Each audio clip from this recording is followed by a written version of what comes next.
So it's Thursday. It's 8 p.m. We're one man short right now. I don't know that he might be dead. Honestly, Man down. If I'm being honest, I haven't heard from the guy in a couple of hours, so I can't say that I'm confident that he's breathing. He did say something about a rum ham and him going to the shore. I don't know. Oh, that's right. You don't watch It's Always Sunny in Philadelphia. Yeah, I can't stand that show. I watched like 6 seasons of that show, hoping it would get funny at some point. That show is funny. I guess it's funny if you're white trash. It's hilarious. I mean, I'm not. So I just kind of sat there and I was like, really? So you guys just that's on you, dude. Get gay married for insurance and shit? That's hilarious. Smoking crack for the benefits? Yeah. They're doing crack to be on welfare? That's fucking hilarious. Rickety Cricket might be the greatest character ever made for TV. I don't even know what that is. It's a guy that went to the priesthood and eventually found his way onto the streets with dogs having their way with his neck wound. Only a homeless person that I'm down to champion is Dirty Mike and the Boys. Dirty Mike and the Boys. You got to get a jar of mustard and a stray dog. Call it a soup kitchen. Oh my god! Shout out to Dirty Mike, wherever that son of a bitch is. Crazy son of a bitch. So I was actually thinking about that movie today. I got a new commander. His name is his last name is Jean, like Jean, but he doesn't pronounce it Jean. He pronounces it Jean. You call him Captain Jean, like a kids' TV show. I call him Captain Jean because that's his name. But I keep thinking about like Michael Keaton's character is Gene. It's just Captain. It's just Captain. It's not Captain Gene. I'm not a kiddie show host. And I told my commander that today, and he totally didn't get it. And I was like, You didn't get it? Oh, I hope he did get it. I really, truly hope he did get it. And then he just starts hitting you with you got to creep.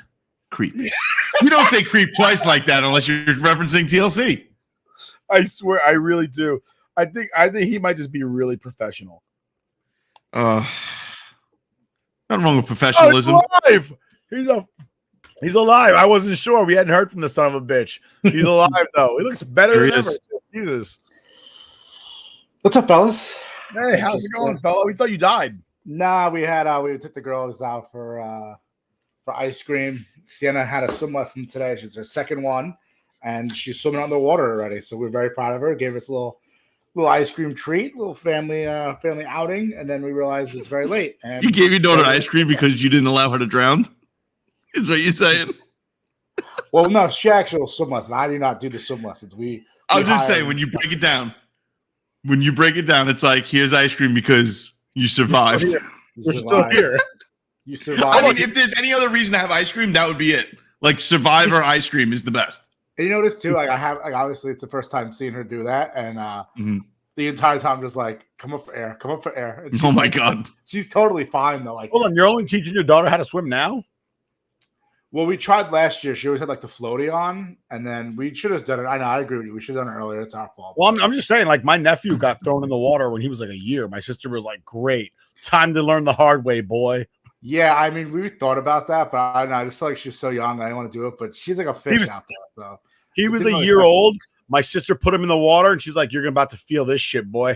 Shh. Brought him back up. He's like, you know what's bumming me out is like my Alex learned how to swim maybe like 2 years ago, but he still doesn't know how to ride a bike like without training wheels, and he's 8. I know he has no interest. He doesn't care. He rides his scooter around the neighborhood with his friends. What'd you say?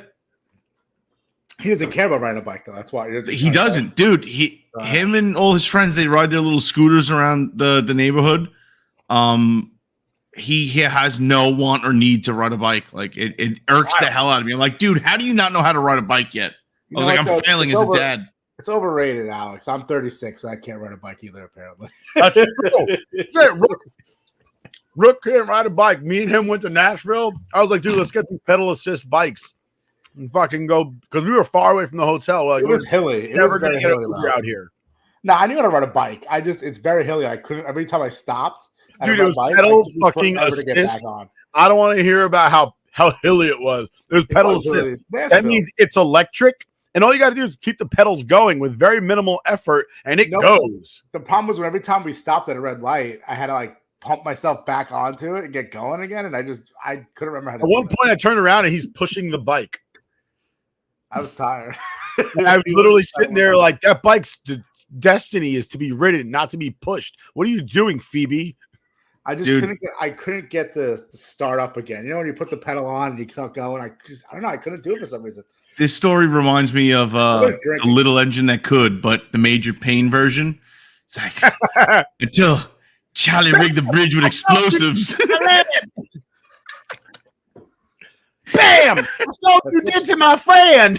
Bam! Bam! Movie. That movie is amazing, and it's like that movie is so good. Underrated. It's a great movie. I love that movie. Dude, David Wayne's the man. Yeah. Well, now that we're all here, let's get into it.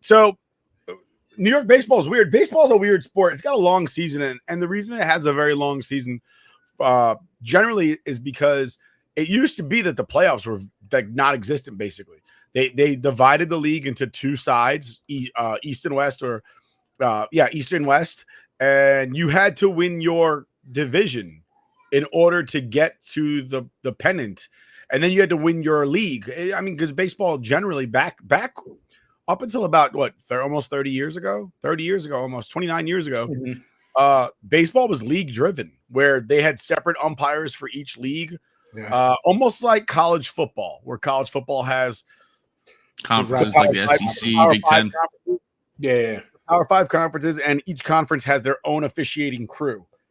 And when you get into the playoffs, unless you agree to play with somebody outside of your conference, until you get to the playoffs, you're really not going to play against anybody outside your conference unless you agree to it. The only games you're obligated to play are the ones within your conference. And generally, they only play games outside of their conference when there's money to be made. Or they need a tune-up game. You know, the season starts and you're a Power 5 school and you want to play some Division 2A school because you just need to practice against somebody who's going to try, as opposed to like walkthroughs against your inter-squad team. So baseball used to be like that. And honestly, if you think about it now, I appreciated more the one wild card from each league, as opposed to now where like 30 teams make the playoffs, and it's like, it's 3 wild. So 6 teams, so 12 teams out of a 30-team league make the playoff. You're in the top 40% of the league. It used to be you had to be in the top 10% of the league to make the playoffs.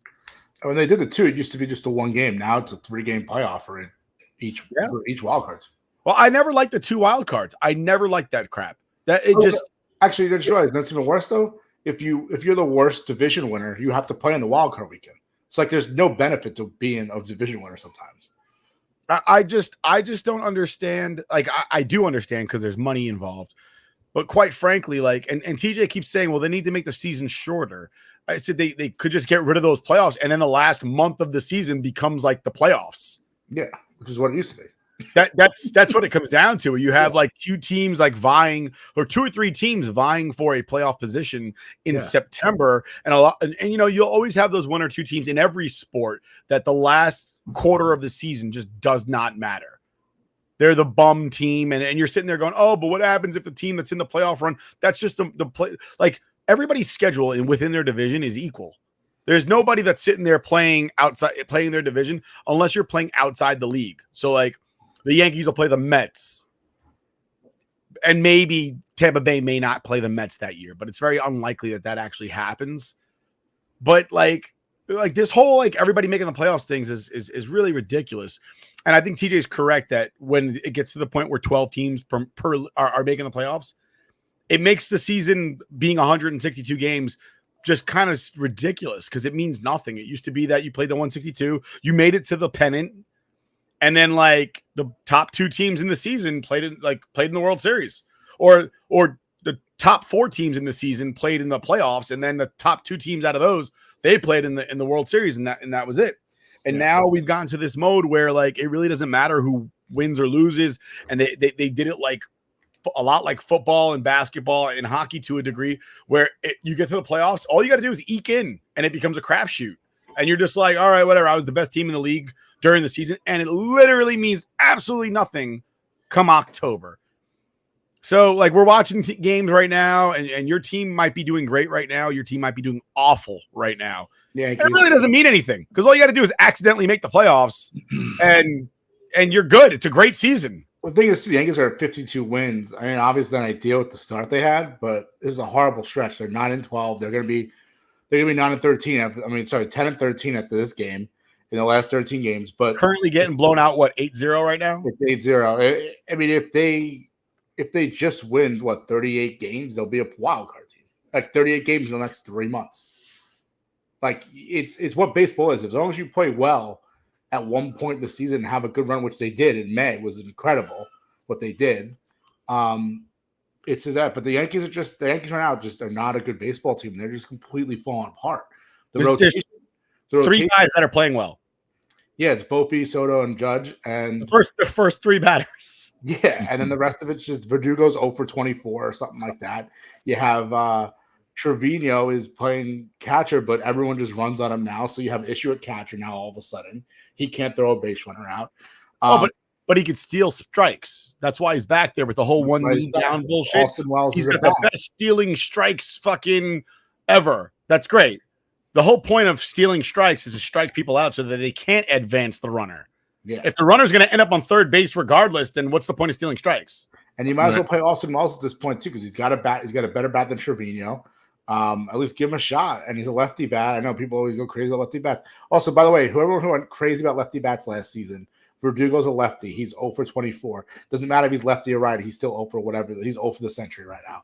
It doesn't matter. All right. It doesn't matter whether you're righty or lefty. It matters if you hit the ball. 100%. That and that's the same thing. I had an argument yesterday with somebody about WAR, and they were saying that a shortstop that hits is more important than a first baseman that hits, because a first baseman is basically expected to hit well. And all I can think is like, so we're given a pass to certain positions to not be able to hit. I was like, I never met somebody that was like, it's all right if my catcher can't hit, or it's all right if my shortstop can't hit. It's not okay for anybody not to hit. I just want to point that out there. And also, when you're batting, it really doesn't fucking matter what position you play. It's irrelevant at that point, right? Yeah. Like if I need a hit in the 8th inning, I'm not sitting there going, I need a hit from my shortstop. No. I need a hit from one of the guys that's batting this inning, which could be any position, anywhere up and down the line. Yeah. So you're absolutely right. Him being left-handed, like that whole like, oh, lefty, righty, that's bullshit. A good hitter, like good music, is good no matter what. Mm-hmm. No matter what. That's why Pink Floyd sucks. Oh, sorry. Yeah, I was gonna say that's why James Brown is great. But then I'll take the Pink Floyd sucks thing. You got to be on LSD to appreciate Pink Floyd. But you're right, absolutely. The whole lefty. Oh, he's a lefty. Yankee Stadium. The lineup is too right-handed. And so what you're trying to tell me is if the entire lineup was Ted Williams, it's a bad lineup. Yeah, I mean, is that what we're doing? If Verdugo was a righty and he's still 0 for 24, 0 for the century, do you care that he's lefty at this point? No. It doesn't matter if he's left-handed. The worst part of all of this is that Stanton goes down. Stanton actually hitting pretty well, right? Not amazing, but every now and then. Yeah, but this is what he does, dude. He gets injured. He slumps. He gets hot. He gets injured again. He slumps. He gets hot. Like, it's just a vicious cycle with him, and the amount of money you're paying him to do this. Like, at this point, I think all I want as a Yankee fan, and I understand, listen, we're blessed to be Yankee fans, right? Consistency. We haven't had it in like a fucking decade. Well, I want consistency. Right? What? That's the new standard. It's we can make the playoffs. That's all that matters. We have winning records. But it's just bullshit. I hate that. I hate that so much. It's a loser mentality, and that's from the top down. That's from Steinberg, that's from Cashman, that's from Boone. So but we talked about this when they expanded the playoffs. I said, this is what it happens in basketball. This is why the Knicks sucked for so long, because every year or every other year they would squeak into the playoffs and the management would say, well, we made the playoffs. We're only one piece away. And it's like, dude, really? You had a losing record. Yeah, you made the playoffs. You had a losing record. That doesn't that's not, You're not blowing anybody away, my friend. And it's the same thing in every sport previously, except for baseball. But that's kind of the way it is now in baseball as well, where teams will make the playoffs by the skin of their teeth and then point to the playoff entry as if it was some fucking amazing, and you know, I love hockey, but over half the league in the NHL makes the playoffs. Yeah, I was gonna say in hockey, nobody really starts to get pumped for their team. Like making the playoffs is only good because you get to shit talk like when the Devils don't, right? You get to like, oh, we made the playoffs and you didn't. But essentially, unless your team gets past the first round, none of it means shit. Like really you don't start getting pumped up. Worst draft pick. It's a worst draft pick. Yeah. Like you gotta make it through the first round of the playoffs, and then it becomes real because it's a fucking gauntlet, dude. I feel like the Rangers lost in the playoffs a fucking month ago, and the Stanley Cup Finals just ended 3 days ago. They did really lose almost a month ago. Yeah. The hockey playoffs, just like the NBA playoffs, are way too fucking long. I feel like the hockey playoffs are longer than the actual season. But I want to get back to my standpoint. So, standpoint wasn't whether or not how he was playing. It was more the fact that when he goes down, we've all said like, "Oh, we have Chase Dominguez in the minor leagues. He's going to come up," and he's done for 8 weeks. So, like, their saving grace if Stanton was to go down was going to be Chase Dominguez coming back, and now you don't have that. And now he's going to have 8 weeks out. Like he's not going to play baseball for 8 weeks. Well, this is waiting to ramp it up again. This is all Jonathan Papelbon's fault because he literally went on Twitter like 3 weeks ago, right before Stanton got injured, and when the Yankees were playing the Red Sox, and he's just like, "Oh, of course the Yankees are playing bad. They are playing great. They haven't had any significant injuries." And everybody's like, Garrett Cole hasn't pitched at all this season. The fuck are you talking about? Yeah. And literally the day after he said that, Stanton went down. Stanton went down with an injury. Oh, and Rizzo too. Rizzo hurt. Fractured actually, I think Rizzo got hurt in that series, broke his forearm. Not that Rizzo was killing it. But it was just, and then all of a sudden the pitching falls apart. Yeah. So now Rodon, as he calls himself, even though he puts an accent over his name for some reason, he's fucking getting lit up. The last 3 starts he's had have been trash. So as Luis Heel, I mean, it went from being like. Well, to be fair, Heel's last start, he didn't. What did he give up? 3 runs, 4 runs? Yeah, yesterday. Yeah. What did he give up? Yeah. He gave up 4 runs yesterday. Oh, was it? I thought it was more. One before that, he got lit up. Yeah, he got the game before that too. Cole gets lit up this week. Stroman's been pitching well. I still don't like him, but yeah, he's on the game they won against the Braves. Somebody, by the way, I said I don't like Verdugo, and somebody goes, "Oh, you're one of those fans that you said you didn't like him before the season, then he hit well. You didn't say anything, and now he's doing bad. You're saying you don't like him again." I promise you, I didn't like Verdugo now. If he finishes the season batting .280 with 25 home runs and 89 RBIs, I still won't like him. And him and Stanton, and Stroman, if they weren't on the team tomorrow, I'd just be like, okay, I don't give a fuck. I don't like him.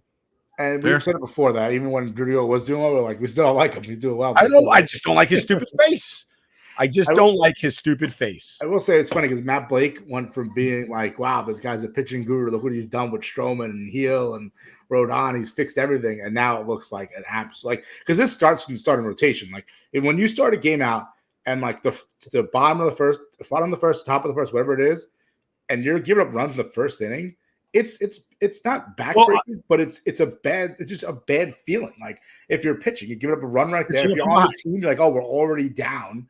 Like if you're home, like, oh, we don't get the bats in our hands. We're already down 2 or 3 runs. Like the pitching staff is where it is. They have to pitch better. Let's be better. That's how TJ felt whenever I pitched. And they have to turn. Hopefully they'll turn it around. I mean, I don't know. Hopefully I will say this started with the bullpen. The bullpen fell apart first. Mm-hmm. Starters were putting up 6 solid innings, giving up 2 runs. The batters were not swinging the bats, and then you tie up the game in the 8th, and Clay Holmes comes in and blows it in the 9th. Yeah, and that's it. Or you make a rally in the 9th, and then Clay Holmes comes in and blows it in the 10th. Mm. I don't think he's a closing starter, a closing quality relief pitcher. And the bullpen wasn't going to be good coming into this year. Everyone knew the bullpen was going to be their weakness, and it just showed. And then it snowballed from there. It's like Connor Reeves in Replacements when he talks about quicksand when like one thing goes wrong, it snowballs. That's the Yankees. And you get that shit in your mouth. Yeah. But yeah, the Yankees are really struggling right now. The Mets are on a tear, but a little bit of a tear. And that's good for them, you know. Like I mean, as long as it's not Pete Alonso, because our friend Chris hates Pete Alonso. I don't know why. It's weird. The Grimace Mets. Ever since Grimace threw out that first pitch, they've been unstoppable. But I mean, listen, I gotta give props to them. I mean, listen, they're playing good baseball. They swept the Yankees, destroyed the Yankees. It wasn't even close. Granted, that first game was 9-7. That was only 9-7 because Judge hit a grand slam in the 8th inning. Like, otherwise, that game was the 8th. Yeah, it was the 8th. Yeah, it was the 8th. I was gonna ask. What do you guys think? Yankees lose to the Mets in the fashion in which they did. Mm-hmm. What is the George Steinbrenner's still alive? What happens? Oh, somebody's getting fired, and you're making a big trade, right? Somebody's getting fired. Somebody's getting fired, and somebody is like he's gonna call up the New York Post and be like, "Oh, hey, both Stanton and fucking Garrett Cole are on the trade block because I said so." And then he's gonna hang up with no other detail. Just hang up. He'll just hang up, and it would have been like the newspapers would have been running wild with two huge Yankees are on the move, and he'd make everybody on the team sweat it out. So Garrett Cole, actually, I'm sorry, not Garrett Cole. Gleyber Torres jogs down to first in the 9th inning after he grounds out to I believe second shortstop. I truthfully think that happens and George Steinbrenner is around. He gets traded that day or he gets released. I was just going to say 100%. He was gone. Him and DJ LeMahieu, what is he doing at third base? He barely went for that ball. I know he wasn't getting the guy at first. It was a tough play.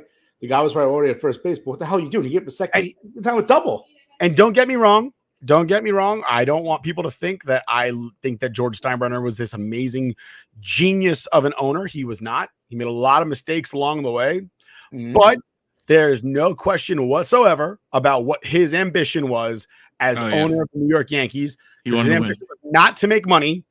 His ambition was to win and to rub everybody's nose in the fact that he was a winner. And I can appreciate that because as a fan, that's what I don't care about how much money the Steinbrenner family makes. Could not care less if the billionaires become trillionaires. Yeah. I want the team that represents my town to bring credit to my town. That's what it comes down to. So fans because they represent our town, and by proxy, our town represents us because we grew up here and we are people of the town. So like New York is synonymous with, like you say, I'm an American. That's kind of like part of who you are as a person. If you're Italian, you have a little bit of that heritage. We're from New York. So the New York Yankees reflect on our city and our upbringing and who we are as people. And if they're not bringing credit to the town, then they're bringing discredit to us as New Yorkers. That's all we care about. My problem is that Gleyber Torres makes errors. He is lollygagging down the baseline, and Boone makes excuses. Boone is a manager. You have guys who are not playing, full effort throughout a full game, and instead of being in a press conference ripping him apart, he's a player's coach. Players love it, but you know what? He's a coach with a loser mentality. When you tell players, don't worry, you could take it slow around the base. We don't need you getting hurt. That's a loser mentality. You play to win the game. You run the bases. You run the bases hard. If you can't run the first base without getting hurt, sit the fuck down. Too bad. You suck. I will say that. Stanton was the one time he ran around third base and he got thrown out like a mile when he should have been safe. He's lollygagging around the bases, and they're like, "We're okay with it because we told him he could take it easy." Tell me the year that the Yankees had the baby bomber situation, right? What was that? 2018? 2017, 2018. Right. So essentially when the Yankees weren't expected to do shit and it was all young guys who put together a fantastic season, like that was a great season to watch because it looked like there was intensity, heart, and everybody gave a shit. This team doesn't look like it gives a shit about anything. Like nothing. No one cares about anything, dude. I would love to see somebody get a fucking hot foot in the dugout. Something that shows like, yo, we're here, we're gonna have fun, but we're playing baseball. We're here to do a job. Like, it's fucking corporate, bro. It's like playing for a fucking a law firm's softball in a park in Manhattan between fucking lunch and second lunch. That's what it is. It's fucking corporate, bro. That's all it is. I would say with regard to Boone and Torres, I don't think it would be appropriate. If I were a manager, I would never sit there and start like berating a player in front of the media. But if they asked me that question about like what's going on with Gleyber, I'd have been like, I'm going to handle that internally. That's not something that we discuss, or it's not something that we encourage or that we practice. And I'm not going to tell you my full feelings on the matter right now. It'd be inappropriate, but that's going to be handled internally. And that would be the end of the conversation. That way, everybody knows that, like, okay, so that is a problem. But at the same time, I'm not going to sit here and be like, yo, fuck that guy. He's a piece of crap, and I'm going to bench him for the rest of his life because of it. Because I don't think that how does that go? Praised in public, not punish, but, correct in private. I'd be like, hey, listen, I hear what you're saying. I saw it too, and we're going to handle it internally. And that's all I'm going to say about it. And that's it. It sends a message quietly. And then you don't have to tell the whole world what was said or what. I don't got to tell you. I don't have to tell you anything. That's like sitting there watching my kid do something in public, and then me having a quiet word with him, and then all of a sudden he looks like, oh, crap, or whatever. For all you know, when he gets home, he's getting a beating. As long as he never does it again, that's all that really matters, right? Like, so tomorrow, if Gleyber Torres hustles to first base for the rest of the season, then whatever he had to do to get to that point, corrective action worked. But to sit there and say, well, he's injured, so I understand it, you don't have to understand it. You're the manager. I don't have to understand anything. Right. You need to understand that there's eyes on you all the time, and what that's going to be construed as a player, not just with the New York Yankees, but with every franchise in baseball. Boone is just a beta soft, like he's a fucking wet sponge, dude. It's no effort. It's blasé. There's no fire there. He's not a leader. He's not a leader, and he's not in charge. He's not somebody that could sit there and be like, listen, you're going to fucking follow me. You're going to do what I tell you to do. Right. Like so right out the gate, he's not going to command the same respect that, like, obviously different sport, but like a Bill Belichick would, right? Like somebody that's like, oh, hey, I'm sorry. Did you say boo? Say boo again. I said boo. She said boo. She's trying to scare you guys. Boo. All right. Bye-bye. So I honestly don't think that. I don't understand how they keep this guy around and how the media doesn't rip him up on a day-to-day basis on how he can be so just meh about everything, where a lot of dude, half the fucking media room is the same people that were there with George, right? So they could see the contrast of going from win at all cost and be held accountable and don't embarrass the fucking the team, right? To just, oh yeah, it is what it is. Oh yeah, like just blasé, no one gives a shit, whatever. We fight, we live to fight another day. Who cares? Like, yeah, I agree with you. Not to beat the dead horse, they need to play better. And what I don't want to hear at this point in the season is a players only meeting. I find that those players only meetings, listen, I've been on teams that had player only meetings. I don't see how that's beneficial at all. I really don't. I don't understand how. The only way that that's beneficial is if you don't like your management. And usually teams that have that sentiment, a lot of times it's the players that are the problem. Because I've been on teams where, like, my coach put down like a bunt to somebody because they're not hitting well, flat out not hitting well, and he's trying to hit to the situation, but the kid felt that he was too much of a good hitter and was like, oh, I'm not bunting. At the end, and the coach sat him down. At the end of the game, they were like, oh, he sat down one of our better players. Like, players only meeting. I was like, fuck that meeting. I don't want to be around these people. Like, they can't even listen to a fucking simple order from their manager when we're not winning. If we were winning, if you're winning and the coach says to do something crazy, then you have a leg to stand on. But if you're losing and the coach says to do anything, then do it. Do it. Because the way you've been doing things is not working. So, like, I'm too good to lay one down. Never in my life. Never in my life. There's years where I batted like 400. Never in my life did I ever sit there and go, oh, I'm too good to lay one down. You were there, TT. I batted like 420 one year. I'm fairly certain I laid one down once or twice that year. I don't know how I batted like 420 that year, but I did it. How many times I batted third in the lineup? How many times it would be first and second, nobody outs? And I'd be like, fuck it, great time for a bunt. Once a week. Dude, first inning, man on first and second, nobody out. I'm laying one down. All the way over there. You have a little bit of speed. Never hurt. But dude, I'm never gonna miss the opportunity to fucking put a man on second and third with one out in the first inning and go up by a couple runs. So, and that's, you know, and I'm not saying like, ooh, I'm number 3 hitter. I used to fucking hit bombs or anything like that. No, not at all. But I was in that position for a reason. And any person batting number 3 in any game for any team in any league should be prepared to lay one down. So being on high school level and be like, oh, I'm not going to lay one down because I'm too good. It's like, no, you're not, dude. But Bryce Harper would be playing in the MLB at 16 if he was allowed to. That's too good. And I bet you he'd still fucking lay one down if he was told to. But again, the whole concept of, we're going to have a players only meeting to fix the problems. It's ridiculous. Then if that's what you're going to do, then obviously the problem is the manager. Yeah, the Mets did that though. Mets turned it around though. And I already see Mets fans sitting here saying like, oh, they need to hire freaking Alex Cora at the end of the season. I'm already seeing that. Oh, do you see what he's doing with this Red Sox team? His contract's up. We need to sign Alex Cora, which is fine. If you want to think that way, then that's fine. I don't have a problem with that by any stretch of the imagination. But the whole concept of a players only meeting, the only thing I can think of as far like to sit there and say, I don't want the manager around. That's ridiculous. What did the manager do to you that you don't want him around? Because if I was a leader on that team and I say, listen, I want to hold a meeting, I'd be like, you could be there, Skip, if you want to be there to hear what I'm saying, because I'm not going to say anything against you. I'm just telling our teammates that player to player, person to person, beyond our overlords that manage us, we need to take care of business. And that's it. I always feel like whenever not in baseball, but in NFL, whenever there's a players only meeting, it's like that's the next step.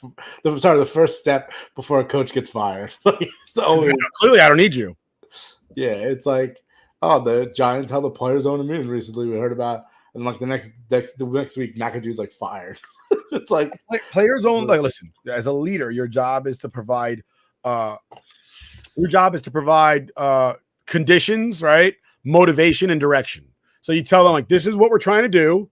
I give you motivation, and then I teach you how to get there. Like, so you want to do it, and I teach you how to get there. If you can't do those 3 things, and that's what I imagine that a players only meeting, your whole point is that you don't have motivation or direction. Yeah. So you're saying your manager is not 2 and 2 out of 3 of his job. Like, yeah. So, but I digress. The Mets are playing great. The Yankees are playing like shit. Obviously, there's a lot that needs to go on. There's only 3 bright spots on that entire team right now, and it's the first 3 batters. It's just crazy because like 3 weeks ago, it was like the opposite trajectory. Where the Yankees were doing so well, the Mets are doing like shit. I would like to see what Ben Rice does. But it is actually kind of crazy to think about it. Mets were on this run. They're only 500. I know. A really bad start to the season. But we drive on.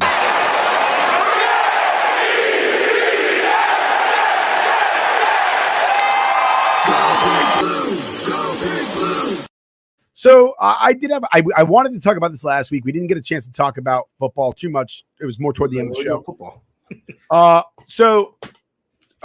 Mandatory camp started, at least for the Jets. The Giants have mandatory camp too, but a little bit of drama on the Jet side. Aaron Rodgers missing 2 practices with a personal matter, whatever it might be. It doesn't really matter to me. And then Hassan Reddick missing, presumably all of it due to a contract dispute. So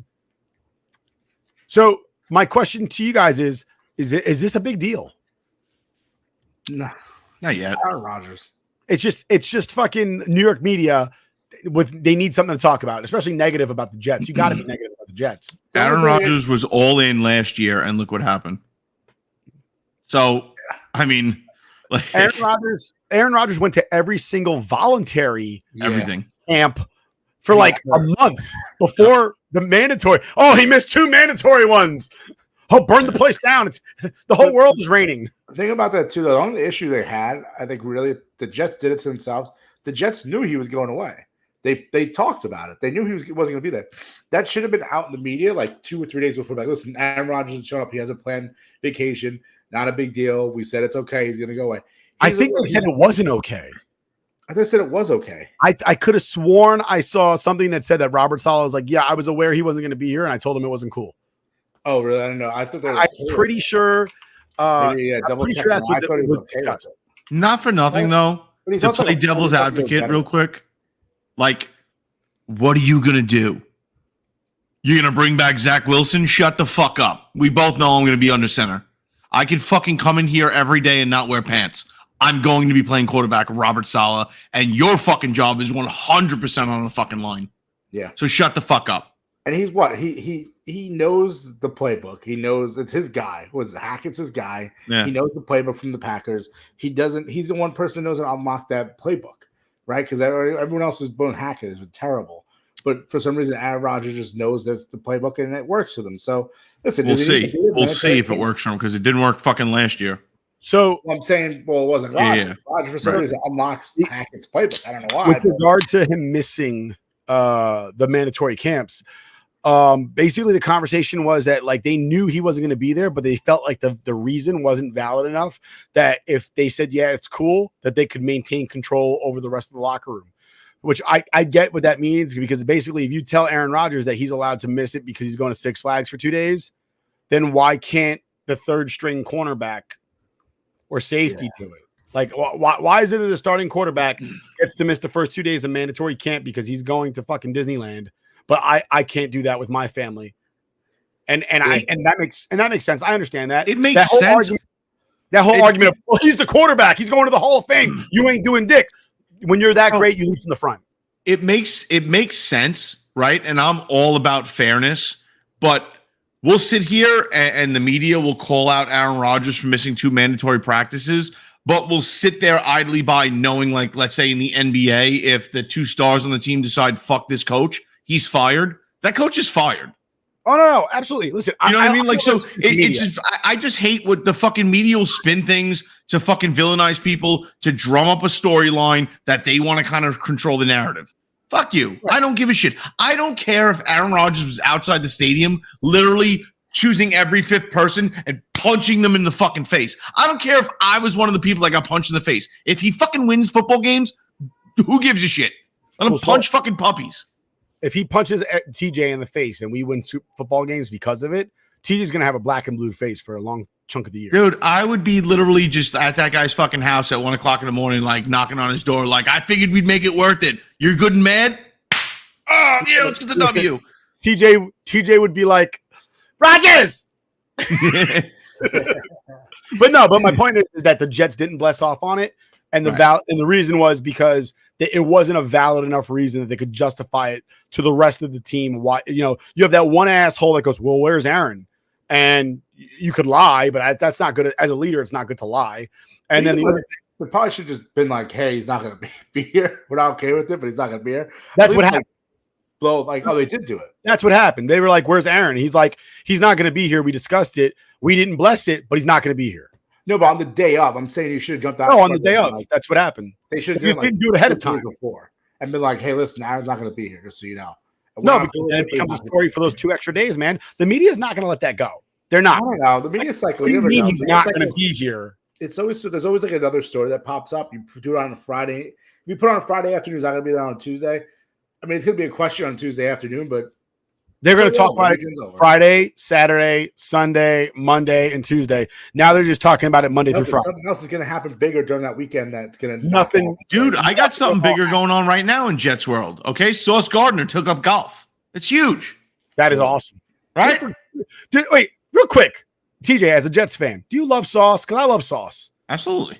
Everything about Sauce Gardner is just so down to his interactions on Twitter. I was going to say he seems incredibly approachable, a normal dude, and a fucking sweetheart. He seems fun. He seems very fun. Like, dude, he seems like a cool, you'd be like, dude, that's what I mean. I feel like if you ran into him, you'd be like, oh shit, it's Sauce Gardner, and you look around and be like, oh wait, no entourage and people keeping me away from you. It's like, oh no, it's just me. What's up, man? My favorite thing was somebody went up to him and asked him about his chain. And they were like, how much was that? He's like, he goes, it was like $40 at Claire's. Like, you think I walk around with real jewelry? What are you, crazy? But Sauce Gardner, talking about Aaron Rodgers, he tweeted, he goes, are y'all really making a big deal because a 15-plus year Hall of Fame quarterback missed 2 days of practice after being with the team all throughout phase 1, 2, and 3 of OTAs? Right.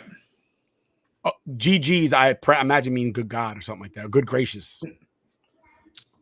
And he's right. He's absolutely correct. I mean, the guy was there voluntarily for like 4 weeks, misses 2 days of mandatory, and then comes back. And you're like, the audacity of this man, because he was there for 20 some odd days. He missed 2 of them, the only 2 that really mattered. No, stop. It was the 2 that you got to talk to him. Right. That's why it's an issue. OTAs, he's not there to talk to you, and you're like, all right, whatever. We'll talk to him during mandatories. He's not there for mandatories, and it might have been worked out that way that he's like, I'm not going to the first 2 days of mandatories because I don't feel like talking to the media. But I just wanted to get your take on whether or not it's a big deal he's missing 2 days of mandatory training. And no, it's not. Darren when he Waller misses a game, you let me know. Yeah, right. Darren Waller retires unexpectedly. Rook, what are your thoughts on that? How does that affect your team? I think we did this 2 weeks ago. Did we? Yeah, we did. We did talk about that. I feel like we didn't talk about it long enough. If you want to know my thoughts, go to episode anything? About 2 weeks ago. Is there anything else going on in Giants world? No, they just had the throwback jerseys at the game back. Ugly throwback jerseys, which suck. They had the 100th anniversary, not the 100th anniversary celebration. They brought back all the Giants legends. They had a big thing in MSG, and then they named they're naming the top 100. They're going to name it, I guess, during the season, whatever it is. And then Giants have off-season hard knocks. So we talked about that last week. I remember that about it a couple weeks ago too. Yeah, it means nothing. But talking about hard knocks to switch things. The Rock is going to do to you exactly what he does best, and that's lay the smack down on your candy ass. I'm going to SmackDown tomorrow. Nice. I'm going to SmackDown tomorrow. My buddy Pat, nice. So it's my future father-in-law's birthday next week on the 4th of July. Born on the 4th of July. And he's a huge wrestling fan, and I got the tickets to go to SmackDown. And Rook, you know about it. Yeah. And we're going tomorrow, and we got VIP seats in a suite. Nice. Doors open up at 6:15 at the Garden, and it should be. I'm pretty psyched, man. I haven't been to a WWE event. It's been a long time. Me and Matt used to go to house shows, and I haven't gone to the WWE event since the house show. Like maybe it was probably like 10 years ago. Been a while. Royal Rumble MSG. We went to that together. We did go to Royal Rumble. That was 2008, I believe. That was 2008. Yeah, that's the last time I've been to a wrestling event. And that was pretty. So Matt and I went to, I think, 2 more house shows after that, between like that time and like 2014. Yeah, I considered. I know that offer for me as well to go, and I thought about it. I'm actually disappointed that Matt's not going because Matt's such a big wrestling guy.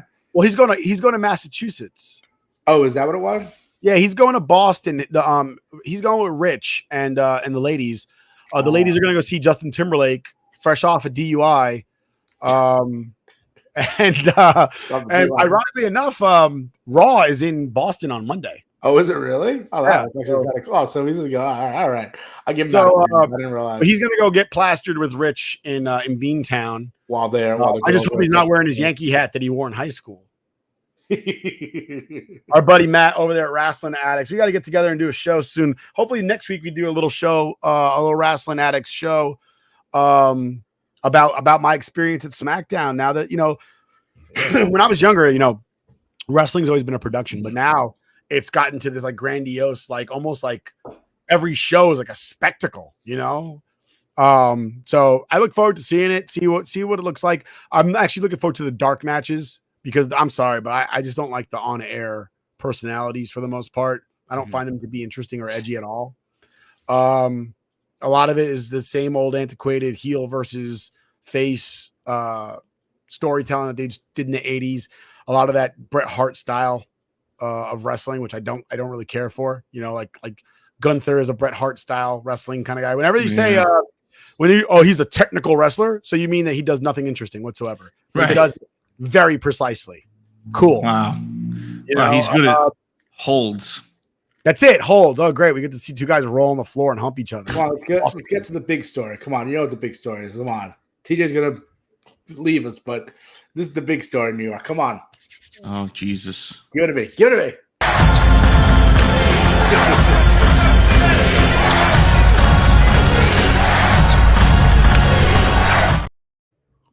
I'm just glad he didn't New make York Knicks, baby. They are back. They are at a championship caliber team. They have depth.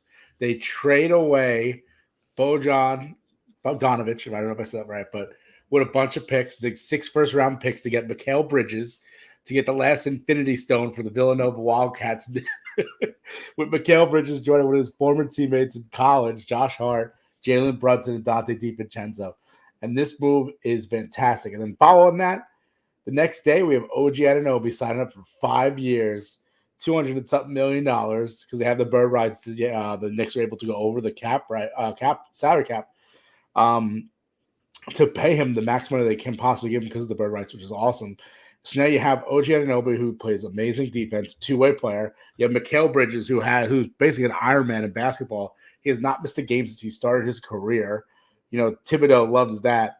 And you have just the chemistry, the Villanova chemistry. These guys are going to have a good locker room, which is good. I mean, I think it's important. We saw how good the chemistry was last season, and now you just added another part who's just a good friend with the other two guys. So I think it's a good part. Mikal Bridges and OG Anunoby, both two-way players, play defense, they play offense, they put points on the board. And you take a little weight off of Jalen Brunson. He doesn't score 40, 50 points a game to win a game for the New York Knicks now. And now they have depth. Dante DiVincenzo goes to the bench. He comes off the bench. He could shoot some threes. Josh Hart probably come off the bench as well. Julius Randle should be back. The only question mark we have is if Isaiah Hartenstein comes back. And if he does, band's back together. Don't do that. Don't do that. Don't be that guy. Come on, you're excited about this. My only question is, and this is one thing I hate about basketball. That was DJ. I thought it was Nick.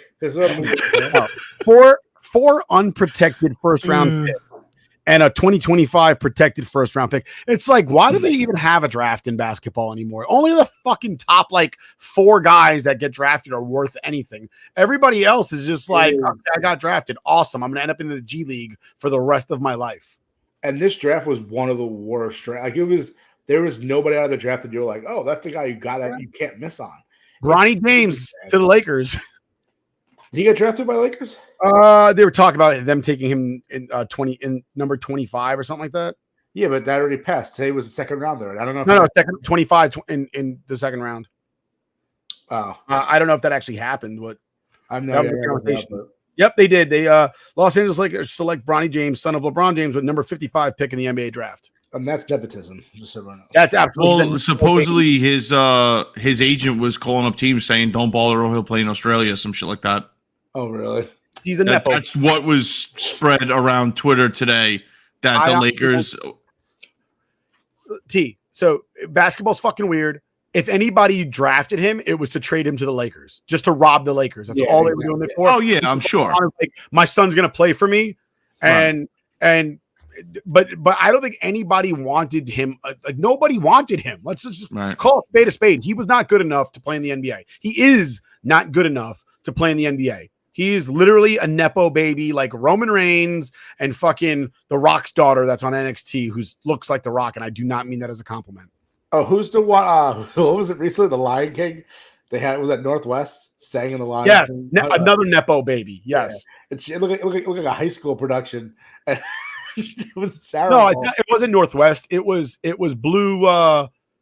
It's Jay-Z and Beyonce's kid, Blue Ivy. No, it was Kim Kardashian's kid, Northwest. Was it? Yeah, she sang in the Lion King 30th anniversary. Oh no, I was talking about the upcoming movie. No. They had a 30th anniversary at the Hollywood Bowl, and they had like legit auditions, like kids all over, like tried out for it, and they gave it to Kim Kardashian's kid, Northwest, and she was, and like, no, it's not her fault, she's not good, but they put her in a position where she was absolutely horrible. It looked like a production of like a middle school production. And I was like, oh, why is everyone ripping this kid? It's a middle school production. And then finding out that it was a 30th anniversary at the Hollywood Bowl. And I'm like, this is god awful. How do you pick her? And it's because she's a nepo baby. So, but yeah, well, Blue Ivy is in Mufasa, the Lion King, as Princess Mario. Okay. Another nepo baby.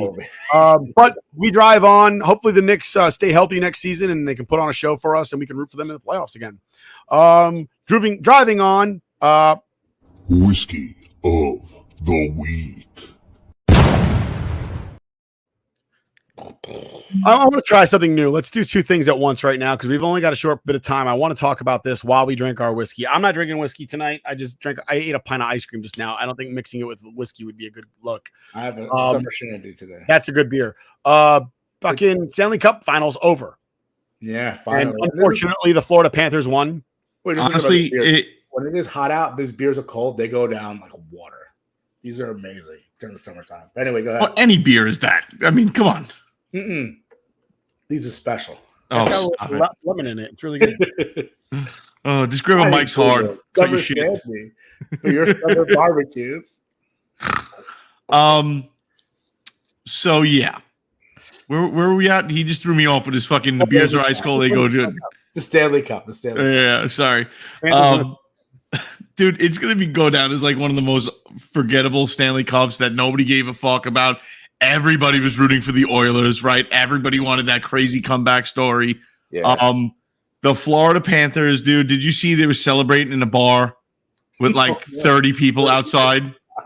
Like just random people walking by, like not knowing what was going on. And it's like, oh yeah, that's the Panthers. They're celebrating the Stanley Cup. And like, oh, what? Those things that we drink wine out of at tailgates? It's like, no.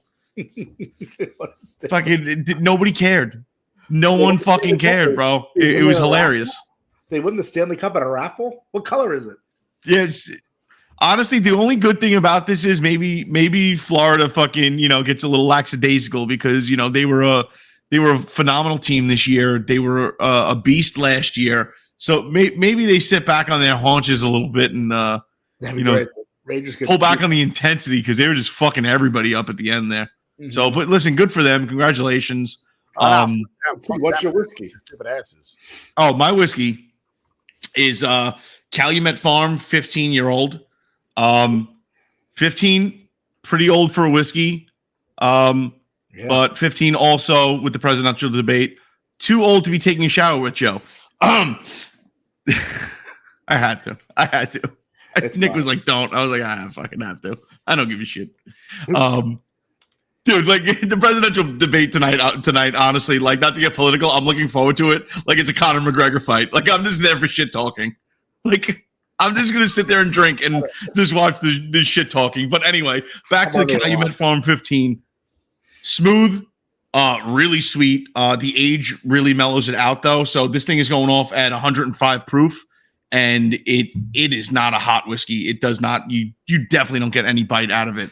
This is as smooth as they come. And if you were going to let somebody try an aged whiskey or you're going to give a more aged whiskey a shot, I think this is probably the go-to, the best one you can get.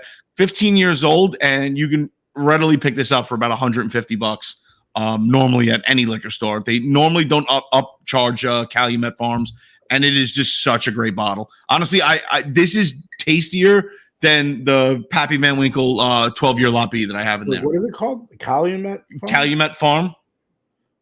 I don't think I've ever seen that. Dude, they have the 15-year, the 16-year, the 12-year is good. You ever tried Noah's Mill? I always see it at the store. Yeah, I have Noah's Mill. Noah's Mill, I have it back there, actually, if you want to try it the next time we're hanging out. Noah's Mill is good. It has a little bit of a briny iodine flavor, that like note that hangs around in there. If you can get past that, like if that's something that's not like sound terrible to you, it's a good. Noah Vanderhoff was not Noah Vanderhoff. The owner of the greatest chain of video game stores ever made in the greater downtown Aurora area.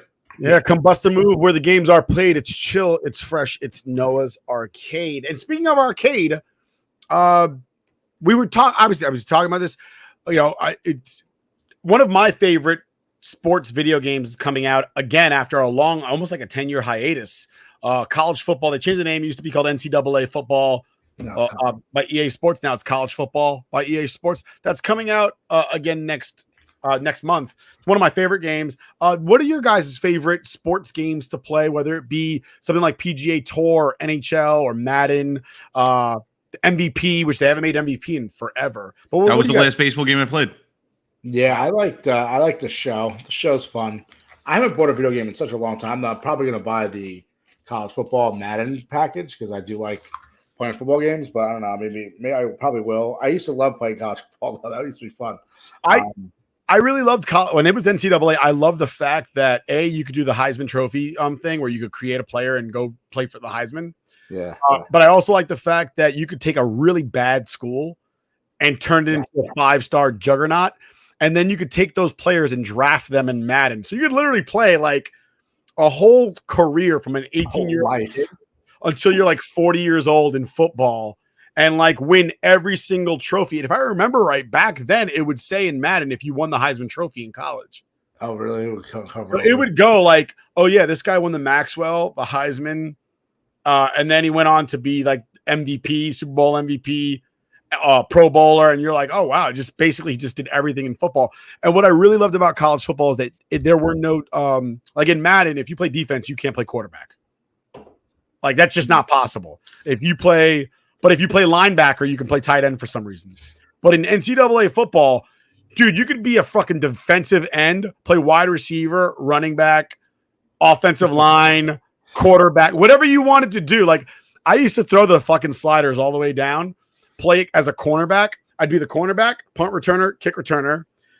I'd be a running back, rush for 100 yards. Then I'd switch to wide receiver, catch for 100 yards. And then I'd switch to quarterback and throw for 100 yards. I won the Heisman Trophy for 4 years, baby. How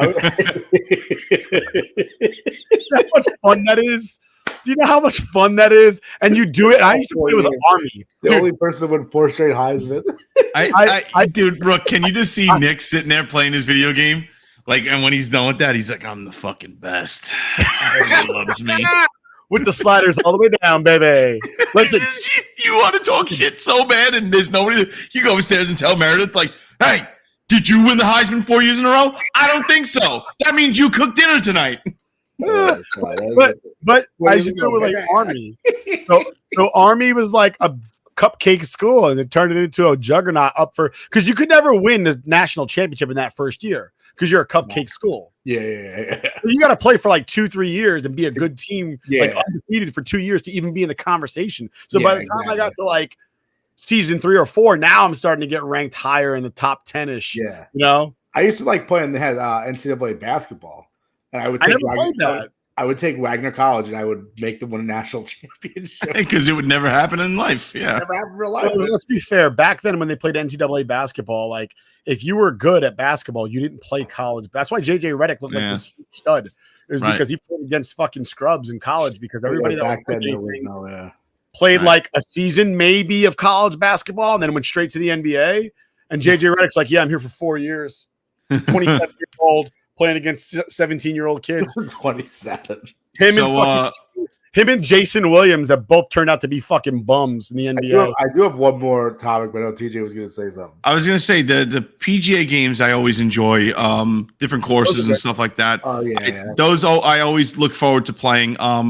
NHL is back and forth because some years it is shit. It's like, oh, yeah, if you drag left, right, back, and snap it, you score every time.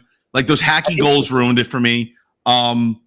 But I mean, I don't know. Like, I think this is a sport, but it's not the general, it's an extreme sport, dude. I think the greatest sports game of all time, and guys can argue with me or not, Tony Hawk Pro Skater. That fucking changed. That changed the game with games. Like they reinvented. They just redid it for modern consoles. I got it for PC. Oh, did you? How is it? Same soundtrack. I'm listening to Gold. I'm in the fucking warehouse listening to Goldfinger on repeat. You get the secret tape up in the top above the half pipe. Yep. I also like the wrestling. Wrestling games are fun too. Oh, wrestling games are fun if you have somebody to play with. If like when you and your buddy are like home, wrestling games remind me of being home for summer vacation with my cousin Brian and like sitting there on like N64 like fuck you like. And then Brian put you a sharpshooter. Yeah, I played last night. I'm the hardcore champion right now. But I will say that if you haven't played a recent wrestling game, they have a My Story mode, and it's actually kind of interesting. I actually did. I tried there's a story that goes along with it. Yeah, I did the universe. You create your own universe, and you just control. Oh, that's tough. It takes a long time. It's a lot of time. But the My Story one is fun because it creates a storyline for you, and now you can upload your face into the game. I haven't bought a new video game. Like I said, I'm still playing WWE 2K20, and it's terrible. But I still you can upload your face in 2K20 as well. Oh, you could. We'll talk offline. But you had something that you wanted to bring up before we get going. We're running out of time. Well, we're probably out of time because we're gonna rip them apart. But Michael K had the whole bitch fit about how the SNY ad during his show. I couldn't give a fuck less. No, but he's such a bitch. It's like if you think you're the best, you don't need to be proven by an ad. Do you want the SNY ad to say, "Oh, we have the third best booth"? No, fucking, they're gonna always say the best. And you get so mad about he took a 4-minute rant out of a time from his show. You're such a loser. You're so insecure. You suck. And that's what it is. He's insecure. If he really thought he was the best, he wouldn't be insecure about it. Like, do you think if Ted Williams was walking down the street and some random dude was like, I'm a better hitter than you, Ted, he'd be like, oh, fuck you, buddy. He'd be like, sure you are, pal. Go fuck yourself. The difference between him and Mike Francesa. Mike Francesa might not have been the best, but that dude thought he was the best, and he didn't even give a shit if you told him he sucked. He knew in his mind that he wouldn't even acknowledge you. That's how you know Mike Francesa was a You know what? Chris Russo's better than Mike Francesa. Michael K will never be Mike Francesa. Chris Mad Dog Russo's better than both of them. That's all I got. We'll catch you again next week. Same bat time, same bat channel. Next week, we'll talk about our bachelor party that we're going to in a little bit. Adios, amigos. Peace. I forgot the outro there.